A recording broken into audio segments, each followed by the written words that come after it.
Assalamualaikum warahmatullahi wabarakatuh. Selamat siang sahabat autis. Sekarang saya ada di Dawe, yaitu di kota Kudus, tepatnya ada di Vagansa Hills. Nah, di sini saya ingin membahas sedikit tentang generalisasi atau generalisasi. Nah, di ABA itu atau Applied Behavior Analysis harus melewati atau harus lulus dalam generalisasi. Apa sih itu generalisasi?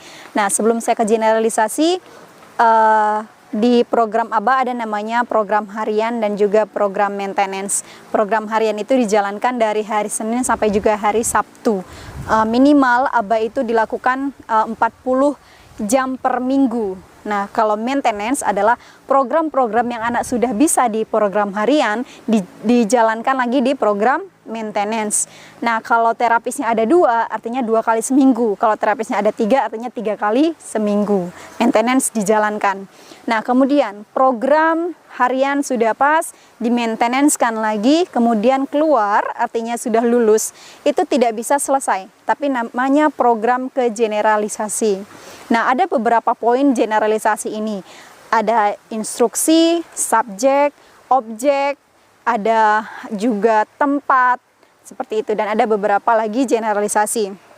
Nah, saya kasih contoh, kalau saya ada di hutan. Nah, kalau di dalam teaching session, terapi berbentuk gambar hutan.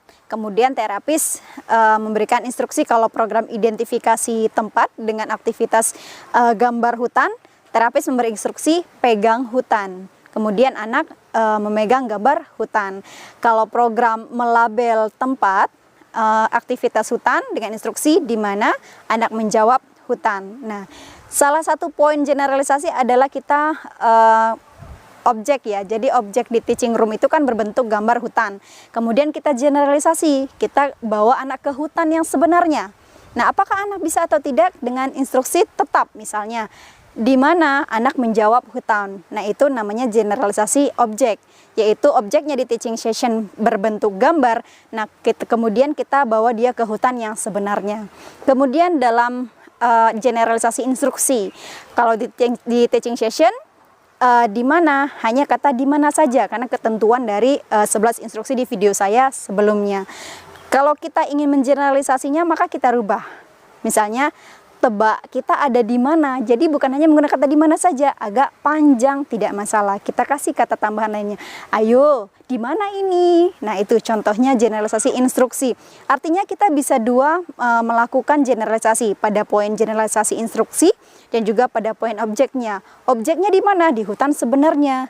Kemudian instruksinya di mana? Bukan hanya menggunakan kata instruksi di mana, gitu. Kemudian orang yang memberikannya juga berbeda, bukan terapis lagi kan, tetapi orang yang membawa, misalnya orang tua, omanya, opanya, seperti itu. Jadi itu contoh generalisasi. Sebenarnya poin generalisasi ini juga cukup banyak, cuman saya kasih contoh seperti itu. Jadi orang tua, kalau misalnya terapis mengatakan, Bu, ini program sudah bisa semua, sudah berhasil. Jangan langsung berbangga atau berbahagia, cuman tetap mengucapkan Alhamdulillah, tapi tetap melalui proses generalisasi, di checklist. Apakah sudah benar dengan sebenar-benarnya atau hanya bisa di teaching room saja, hanya bisa terapi saja memberi instruksi. Kalau hanya bisa terapi saja dan di teaching room saja, artinya terapinya belum berhasil atau belum lancar.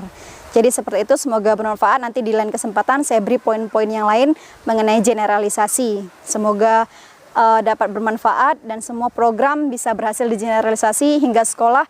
Jadi anak bisa bertemu dengan siapapun dan bisa melakukan percakapan 2 arah. Terima kasih dari saya, selamat menikmati hutan yang ada di Dawe Kudus.